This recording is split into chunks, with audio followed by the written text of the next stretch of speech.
On today's show, the Atlanta Hawks pick up a second straight win at home in impressive fashion. A strong defensive performance from the Hawks from start to finish in this game against the Utah Jazz.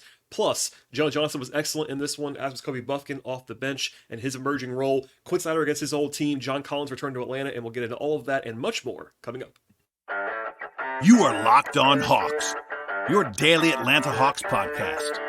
Part of the Locked On Podcast Network. Your team every day.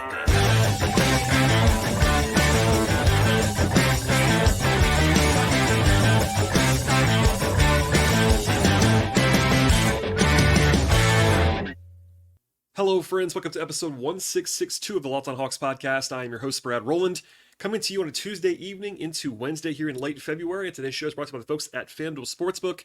And right now, if you're a new customer, get $150 in bonus bets. Any winning $5 bet at FanDuel, place to go is FanDuel.com/LockedOn to get started. Also, at the top of the podcast, I should encourage you to make us your first listen each and every day here at Locked On Hawks, and find us anywhere you get your podcasts, places like Apple and Spotify and Amazon Music and Overcast, Pocket Casts. Also, we're on YouTube on the video side. And today's show will focus on what became a very nice win for the Hawks at home, 124-97 at the hands of the Utah Jazz in the game that had a lot going on before it. In particular, lots of emotions on all sides, as we'll get into in a second. But back-to-back wins for the Hawks. That is two straight. And again, comfortable fashion both times. They're now up to 26-32 on the season and back to a 4-game lead on the field for the 10 seed, with the Nets losing this evening as well. Two big stories coming into the game that were not necessarily on-court related, but kind of, Quin Snyder facing his old team in Utah for the first time since he actually left the Jazz. And then also the return of John Collins to Atlanta for the first time in an opposing uniform. Obviously, other places will focus on that quite a bit. I wanted to at least reference that because, it's more of a subtextual conversation. I'll focus more on the game as I always do. And if you're a new listener, what we do here is kind of get into the weeds on the actual game action. I'm a basketball first analyst. So all that said, lots of emotions on all sides. Quin was very much introspective pregame. John was clearly emotional in his return. Lots of cheers for John, as there should have been in Atlanta. But we'll focus mostly on the game from this point forward. And the Hawks never trailed in this game. They were up 12-0 to start. It was kind of funny at the beginning. It wasn't smooth the entire way through, but very comfortable for most of the second half of this game for Atlanta. It was kind of a tale of two halves for the Hawks offensively in particular, but defensively, they were really good the entire way through. And just for some context here, the Hawks were favored in this game, as they were on Sunday. Essentially the exact same spread, actually. The Hawks were 1.5-point favorites tonight. They were 2-point favorites at FanDuel on Sunday.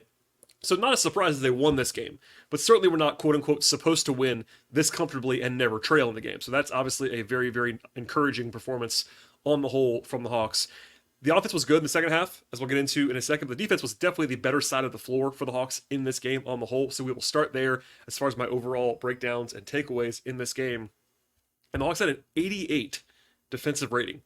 No matter what happens in the NBA, you can't do that on your own. The other team has to help you a little bit.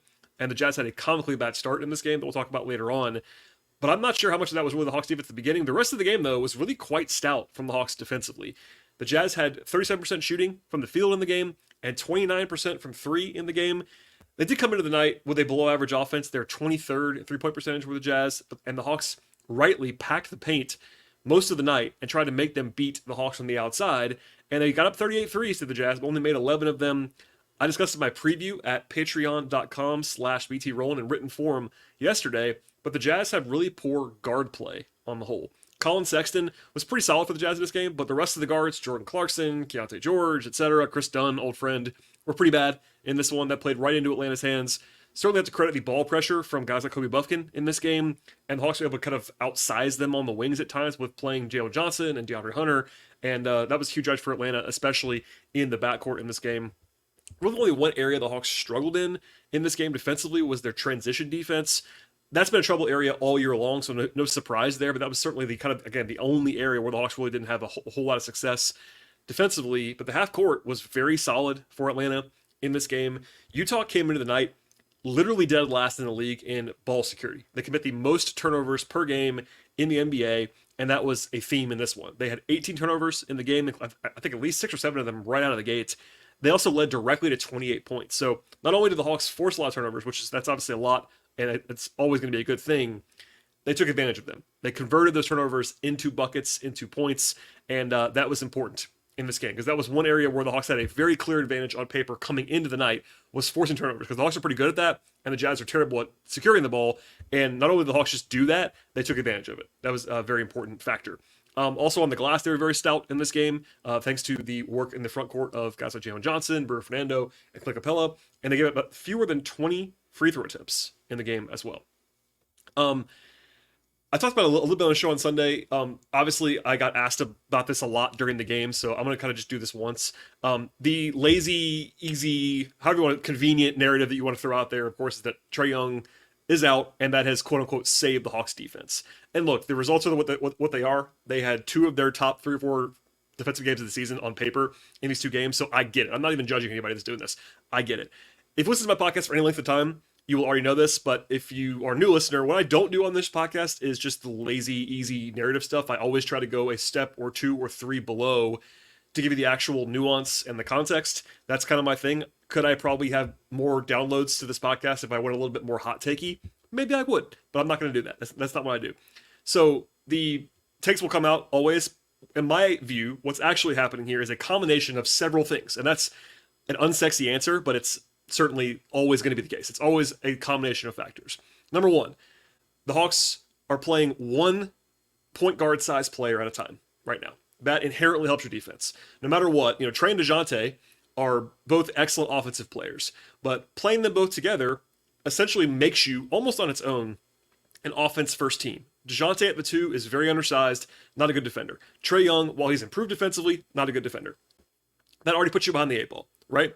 So that's one thing. Now they're playing either DeJounte or Kobe Bufkin, who are both a little bit bigger on their own, and also they're not really playing together. Other than the fourth quarter, when the game was already kind of over in this game, it was 1 point guard and more size. Now, you also have Kobe Bufkin playing legitimately well defensively. And rookie guards, for me, are almost always bad defenders, but with a huge credit to the work that he's done in the G League. And I know there's been a talking point all season long about Kobe being in the G League and what's the point of that. I would recommend, number 1, reading a piece from Kevin Chouinard, my good friend from Hawks.com, about his journey. But something that Quin said, something that Kobe has said, and something that you can certainly see on tape. Look, I'm a Michigan guy. I watched Kobe Bufkin in college. I watched a lot. I watched Kobe Bufkin at Summer League and talked to him after every game in Summer League. He has come a long way defensively in a short period of time, and I don't see how you don't credit that to College Park. Anyway, and then also, in addition to all of that, they've played 2 pretty bad offensive teams in these 2 games. So that all those things thrown in the mix. Yes, taking Trae off the floor defensively does help your defense. I'm not going to argue otherwise. But to act like that's the only reason is kind of silly. The lineups are bigger, again, all that stuff. And also, if you want to, I've seen people kind of ignore this. The Hawks are actually playing without one of their better defenders, in Onyeka Okongwu, who most Hawks fans, I think, at this point in time, A, want to start, and B, would argue that he might be their second best defender, third best defender, certainly in their top 3. So a little bit of give and take there, but no matter what, the Hawks played very well defensively in this game. They played well on Sunday defensively. You throw that all in the blender, by the way, with Jalen Johnson playing really, really well defensively, and I've kind of been not critical by any means, but a little bit nuanced with Jalen's defense. There have been times where it's not been so good this year. I think the future is better than the present on Jalen's defense, but right now he's playing very well the last 2 games. So is DeAndre Hunter. Also, I thought they got really good center play in this game. Once the cobwebs kind of fell off of Capella, which we'll talk about later on, they were pretty good defensively in this one.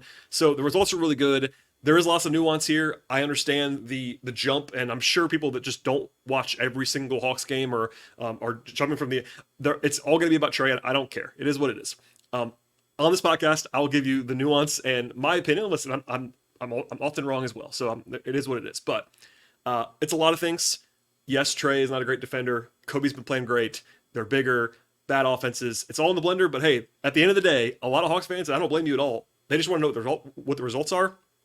And for two games in a row, they played really good defense. And there you go. Quickly to the offense before we move on to the actual game flow in this game.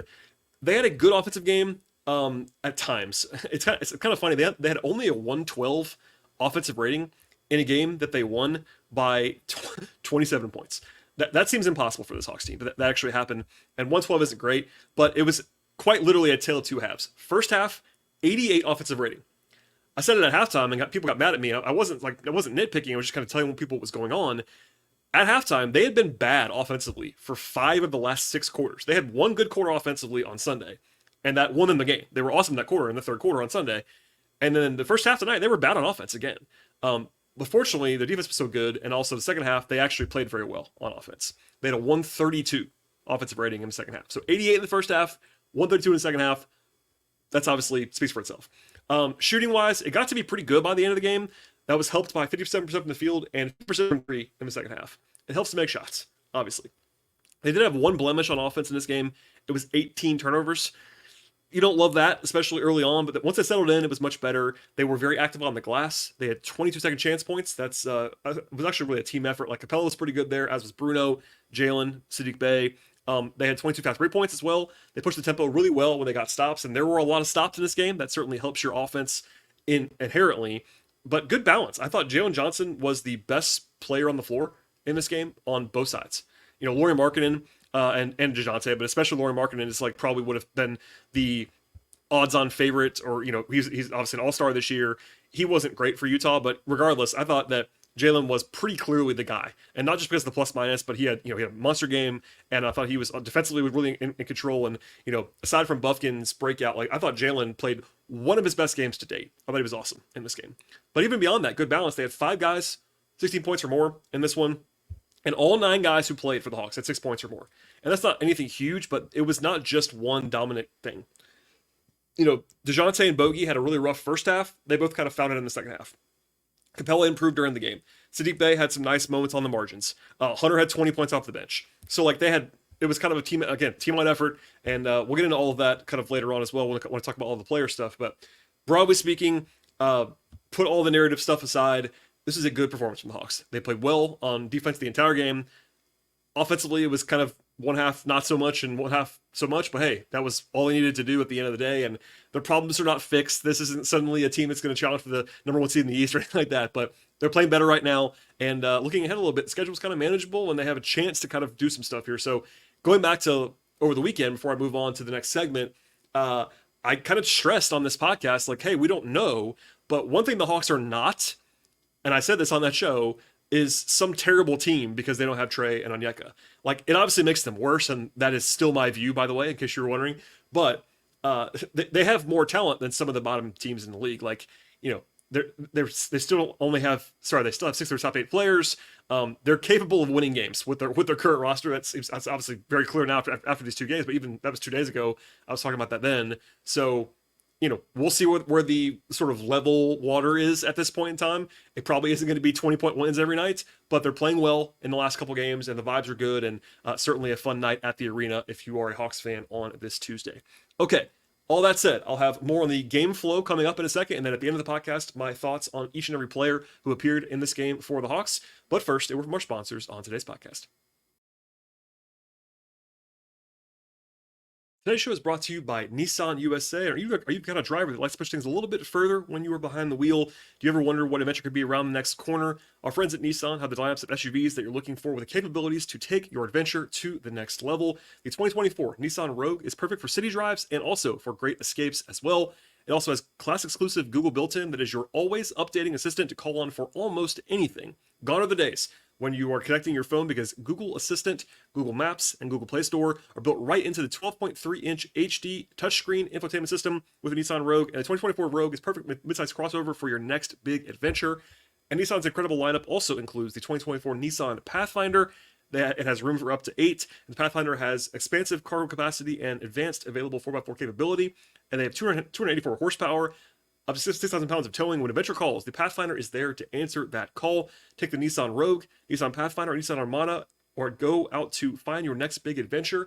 And the place to go is nissanusa.com. Shop nissanusa.com.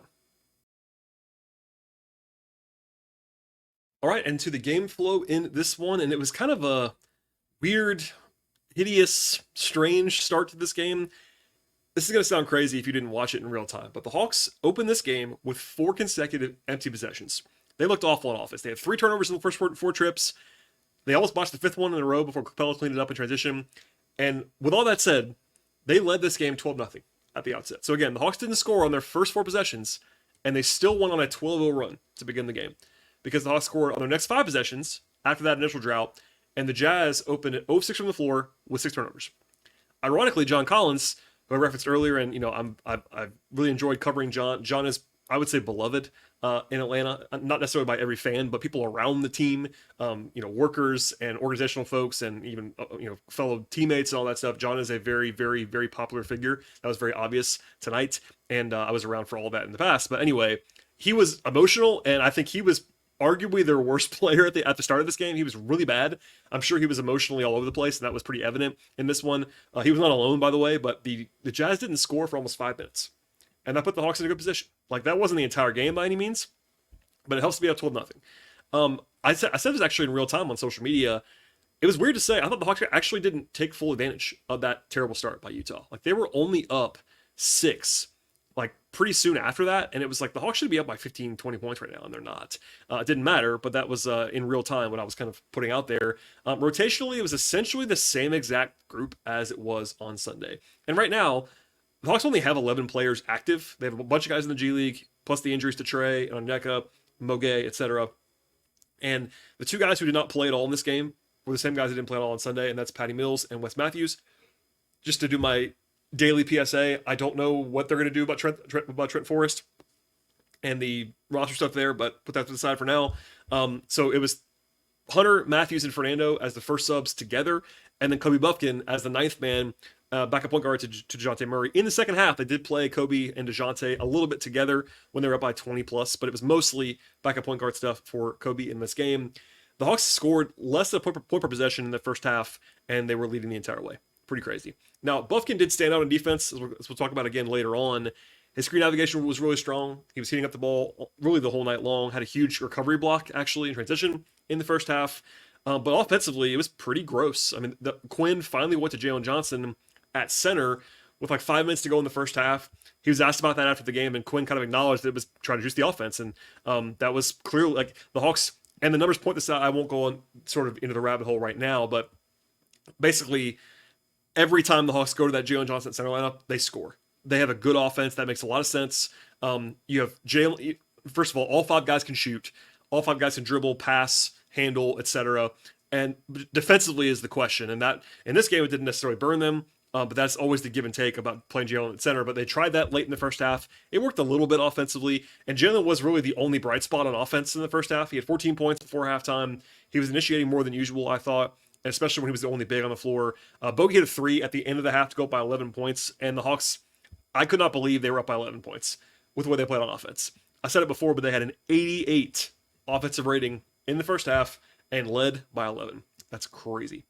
At a halftime, they would actually score the first 5 points, go up by 16 points. Quin drew up a nice play on the first play of the second half to get DeJounte an open 3 coming out of halftime. He and Bogey were both like not in the flow at all in the first half, and I thought that was a good idea to get DeJounte going a little bit in the third quarter. It certainly worked.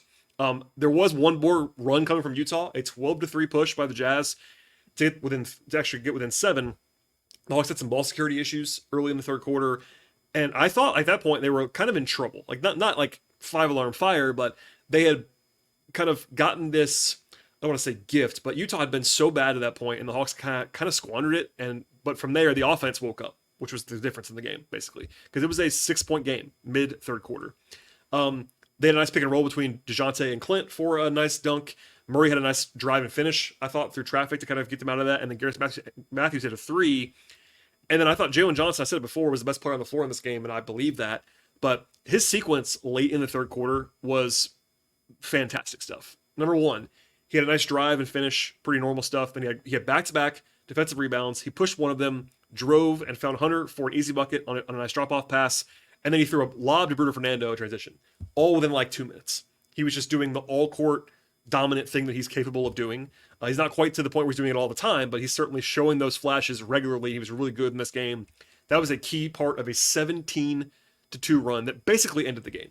The Hawks were already up the whole time. They were up 10 when that run began, but that basically took the lead from 10 to 25 with 11 minutes to go in the game. And like, it's not over, but that essentially ended the game. Now, Utah had a couple more mini runs. They got within like 18-20 early in the fourth quarter. I thought that was actually a nice set call from the sideline that you could see Quin kind of putting in that got Kobe and Jalen into an action, and Jalen in the short roll for a bucket. That was a nice play. And then Garrison had a 3 after that. And it was kind of safely over. They're up 30 actually briefly in the fourth. that allowed them to go a little bit deeper. Like they played Kobe and DeJounte together a little bit. There was one more run from Utah, a 14-2 run. It was kind of meaningless. Like it wasn't to the point where all it did was make sure the Hawks had to keep playing their guys. But on the other hand, they didn't really have a third string unit to put in. Like they try historically, and NBA teams will do this. They don't want to have guys who are 37, 38 years old, like Patty and Wes, play garbage time minutes. It doesn't really do them any good to do that. So they don't like to do that. And they were the only guys who didn't play. So they kind of just had to play their normal guys all the way through to the end. But Kobe had a 3 at the end. That was nice to see, and generally a celebratory atmosphere in that fourth quarter, despite a little bit of a run from Utah to make it, I don't want to say interesting, but certainly it could have been more lopsided than it was until the very, very end. The Hawks kind of kicked it back into gear in the last 3 minutes or so. So that's kind of I would say probably an abbreviated game flow, but because there wasn't any crunch time to talk about, that's kind of the lay of the land. Like the Hawks were in control the whole way. It was, as I said at the very top of the podcast, it wasn't like one continuous breezy thing. Like this was a close-ish game in the third quarter, like in the middle of the third quarter. So it wasn't a total blowout the whole way. But once the Hawks got it up, that late run by Jalen in particular late in the third quarter was huge. And defensively, they just never really wavered. There was a couple moments where Utah actually made some shots. But when they weren't making threes, there was nothing else happening for Utah in this game, which was certainly a good sign if you are playing defense in the modern NBA. All right, we'll have more coming up on this game, including my thoughts on all of the players who appeared in this game, as well as a brief update on Trae Young after his surgery on Tuesday. We'll get into all of that and much more. But first, a word from our partners on today's podcast. This segment is sponsored by the folks at BetterHelp. Sometimes we actually need the opportunity to get something off of our chest. Big or small, certain things can actually start to get to you. It's important that you let that stuff out, especially as someone who is unbiased when evaluating your life. And today, I want to tell you how I feel about something, and for maybe a few of you in a similar space, you might happen to understand this, and that is that I have some unease about the next steps in the media industry right now. And I'm not talking about the Hawk stuff at this point in time, but whether there's actually going to be jobs available, whether the work that I do in different ways will be actually be able to continue as it is now. I was laid off recently from a job. It is not the most intense or life-altering topic, but therapy can be really different for everybody, and most of us, including me, have much bigger problems than this stuff involving sports and media, etc. But it is quite important to get things off your chest every once in a while. And if you're thinking of starting therapy, BetterHelp is the place to go. Give them a try right now. It's entirely online. It's not to be flexible and suited to your schedule as well.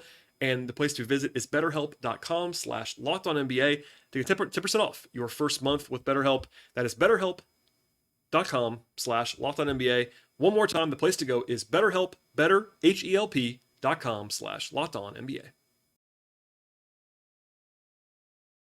All right, and I didn't want to leave with this because it's not about the game tonight, but Trae Young had successful surgery on this Tuesday up in New York. I sort of was reminded about this because I forgot to know. It was actually in my notes. I just didn't say it on the emergency podcast, but this is the first time that Trae Young's ever had a major injury in his career. I knew that, just didn't say it. And then Quin Snyder actually offered that information up today, like kind of unprompted. He was asked about Trae and visiting with him. He said he's been talking to him the whole time, and Trae released some stuff on social media today. But it's just worth noting that he's never missed more than 9 games in a season and never had a surgery of any real note. So a different situation there. But anyway, successful surgery, all vibes positive. I don't know if he'll be around the team because he's still in the hospital as of today, but the Hawks are going to New York after this. So that's where he is, and we will see from there. But on schedule so far at this point in time. To the actual guys who appeared in this contest, again, there were 9 of them. Garrison Matthews played the least minutes, 17 or so. 6 points and 5 rebounds for Garrison. Had an assist in his 17 minutes at 2 threes. Played pretty well. I think that Garrison Matthews sometimes gets piled on a little bit. Obviously, I have been on record the last few weeks that I would probably just especially post-trade injury, that my plan would be playing Kobe all the minutes without DeJounte and then some with DeJounte, and that probably comes at the expense of Garrison at some point, but they both played enough in this game. It didn't necessarily matter, but I thought Garrison was just fine. 5 rebounds is clutch enough, hit 2 threes, played fine. Bruno Fernando, 4 for 4 from the field, 8 points, 3 rebounds, had an assist. I thought Bruno was fine. Good energy from him, especially in the first half. He was probably the better center in the first quarter in particular. Wasn't as good after that, but certainly good energy. Bruno's been playing quality basketball, and I will say it again, as I have been for a while, Bruno is a very, very nice luxury to have as a third center on your roster. Kobe Bufkin was really good in this game. 21 minutes, that's a career high for him. 7 points, 5 assists, plus 16, had 2 steals, 3 of 7 from the floor, 1 of 2 from 3. He wasn't like scoring in bunches, but I thought his defense, it's very obvious that he is changing them defensively. And it's not because it's like, him versus Trey or him versus DeJounte or any of that stuff. He's a dedicated point of attack defender. And other than brief stints with Trent Forrest this year, they've not had anybody that can do what Kobe can do defensively. As far as the combination of, just ability, quickness, size, even at the point guard spot. And also, he's just making the right plays. I don't want to keep going on this rant too much, but he is super well schooled right now in what the Hawks want him to do defensively. He's attentive to it. He played like that in the G League. They instilled that in him quite a bit. Could he have had some of that in Atlanta as well? Sure, he could have. But Ryan Schmidt and the staff down there get a lot of credit from Quinn and Kobe, etc. Kobe's bought in defensively. He was giving the effort that you need on them on the floor. And like, I'm not trying to go crazy, but he looks really good. I mean, it's still early. He's not played a ton of games at the NBA level, but it's the package that you were hoping for coming out of Michigan. Because while I did stress post draft that like he wasn't likely to like be a guy who's starting for you as a rookie or anything like that, because he's essentially a combo guard on a team that already had Trey and DeJounte. That was a long-term pick, as most picks are, and B, like, he has the size to play next to a point guard if you need him to, and it's the defensive tools and the feel for the game. He can operate a pick and roll. I'll stop for now, but Kobe looks really good, and I'm glad about that. I was getting asked as recently as a couple weeks ago if he was a quote-unquote bust. Like, that's obviously silly as a rookie, but it's good to just have him on the floor and people kind of see proof of concept, because as much as like patience is a virtue on this stuff, you want to see your rookies play. I get that. It's always a theme with fans, and Kobe playing well and being trusted, and also like just looking the part defensively. They've not had this kind of guy since DeLon Wright, essentially, who can heat up the ball. And he's a rookie. He's got a long way to go. I'm not saying he's Gary Payton now or anything like that, but he's already showing the signs that you want to. He's playing very well as a rookie at 20 years old. So there you go. Elsewhere, DeAndre Hunter. Another big game for DeAndre. He's been really good recently. I'll probably have more on that later on this week. But 20 points, 5 rebounds in 28 minutes for DeAndre. 6-10 from the floor. Got to the line 9 times. That's been a huge uptick for him in recent days. Clint Capella, way better tonight than he was the last 2 games. I'm not sure if that means he's like healthy and all that stuff now, but he did not look good physically on either Friday or Sunday. And the first quarter tonight, a little bit creaky, but once he got ramped up, he was kind of looking like, not necessarily his old self, but like much more of his self from this year, if that makes sense. 13 rebounds in 24 minutes is obviously just fantastic in itself. 9 points, a couple of dunks. Still missed 3 or 4 shots around the rim. That's going to happen for Clint every once in a while, but made a few as well, had 3 blocks. If the Hawks can have that Clint, it definitely helps. I think one of the big things about tonight's game in particular was that in addition to the improvement and the more size in the perimeter, they had quality center play. Like Clint, no ifs, ands, or buts, Clint was not good on Friday and Sunday. And from the second quarter on tonight, he was pretty good. So that definitely helped things as well. And good to see from that. And obviously, knock on wood, that he has those legs and that burst and that kind of physicality moving forward. Bogey was fine. Don't think he played great, but 19 points, 3 assists, hit 3 threes. He was relatively efficient. Did have 4 turnovers, a little bit shaky there, but actually was plus 27. Yeah, there you go. DeJounte, not a huge game for him. Better second half for sure, like most guys. And by the way, so was Bogey. So once he got going in the third quarter, he was kind of his normal self. Still not super efficient in this game. 17 points on 7-19 from the floor, 1 of 6 from 3. Only got to the line 2 times, but did have 11 assists. That's a good sign for DeJounte. 5 turnovers is okay on 11 assists. Again, not his best work, but certainly better after halftime. Sadiq Bey didn't shoot it super well in this game, 4 of 11 from the floor, but had 7 rebounds, 16 points, 1 turnover. Totally fine. And then Jalen Johnson, man, I mean, you don't want to overstate it too much, but he was awesome in this one. By the way, he set a new notable mark for the Hawks in recent days. So this is his 4th game of the year with at least 20 points, 10 rebounds, and 5 assists. And tonight he had that through 3 quarters, which is already impressive. That is the most 20-point, 10 rebound, 5 assist games for a Hawk since Paul Millsap. So it's been about, I think that was 8 years ago. And granted, they haven't had guys that really do that. Like when Collins was doing 2010s, it was usually didn't have the assists. But still, like, that's a pretty notable thing. And he finished the game with 22 points, 13 rebounds, 6 assists, and a steal. Had really good defensive chops in this game, plus 33 in 35 minutes. He was 7 of 10 on 2s, 2 of 4 on 3s. Got to the line twice. And by the way, all 13 rebounds were defensive. So that was huge. Closing possessions. Yeah, Jalen Johnson.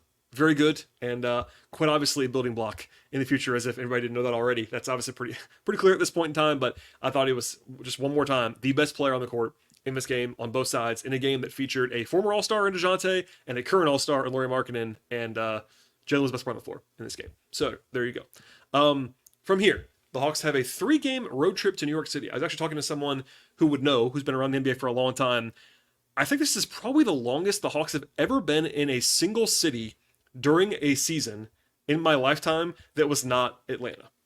So like they're taking one flight to New York on Wednesday, and they're going to be in New York for essentially 6+ days.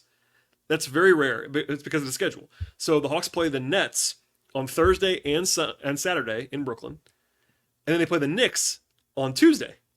So they're just there. It's a very, very interesting bit of scheduling, and there's pros and cons to that. By the way, the Saturday game's a 3:00 start. Just a lot of weirdness around this whole scheduling, but I wish I could go. I'm not going to be able to go, but a lot of hanging out in New York. Trey's there right now, obviously recovering.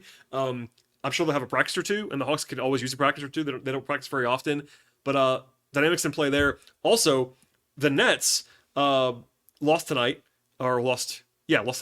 and you could argue, based on the current standings, that these 2 games are 2 of the more important games for one thing and one thing only. And that's basically, if you care about the Hawks making the play-in, which right now is likely to happen. It never was not likely to happen. And I said this on the show's post-Trey injury, but even if you were pessimistic about the Hawks without Trey, they had a 3.5-4 game lead with 26 to go, and that's a significant margin. Now it's 4 games with 2 less games to go. The Hawks are in control of their destiny for the play-in. But one thing I'll say this, like Toronto's in the mix as well. If they go out and beat Brooklyn twice, and I'm not saying that's going to happen, or that it's likely to happen, because winning 2 games in a row on the road like that is nothing close to a given. 1-1 would be fine, to be honest with you. But if they were to win both those games, that almost eliminates Brooklyn. It doesn't actually eliminate them, but they would be up 6 with like 20 to play, and that's functionally, you're going to be in trouble there. Now, if you lose to Brooklyn twice in a row, then you're only up 2, and things are a little bit dicey. So I never would overstate 2 games in a regular season ever, but notable for sure, given the head-to-head nature. They're on the road. The Nets are not playing well, and they're not, for me, particularly good, but they are right on the heels of the Hawks, at least close-ish, and them and the Raptors are the teams chasing the Hawks for the 10 seed in the Eastern Conference. So yeah, stay tuned for all that. By the way, 9 of the next 11 games for the Hawks are on the road after this, after tonight, basically, which concluded a 3-game homestand, so they have a lot of travel. They had this trip to New York, which is actually a pretty easy one, because there's only one flight and one return flight. But then they have to go to Memphis pretty soon, and then they actually have the 5-game West Coast trip that every team always dreads in mid to late March. So hold on tight, but the Hawks are in much better shape. Like, winning these 2 games is very, very helpful for their general outlook as far as the playoffs are concerned. And for the tanking crowd, probably didn't love these last 2 games, but even for the tanking crowd, you can take solace in Kobe Bufkin and Jalen Johnson and the future and all that stuff too. So a good vibes night for the Hawks. Hopefully we can avoid some of the sillier discourse. I believe in you all, but we'll see, and plenty more to come on this podcast. So please subscribe to the show anywhere you get your podcasts, especially Apple, Spotify, Overcast, Castbox, Pocket Casts, Amazon Music, all those places on the audio side, and then we're also on YouTube. The best thing you can possibly do to support the podcast is to subscribe and also auto-download on multiple platforms. So if you want to go ahead and do that on Apple and Spotify, or Apple and YouTube, or whatever,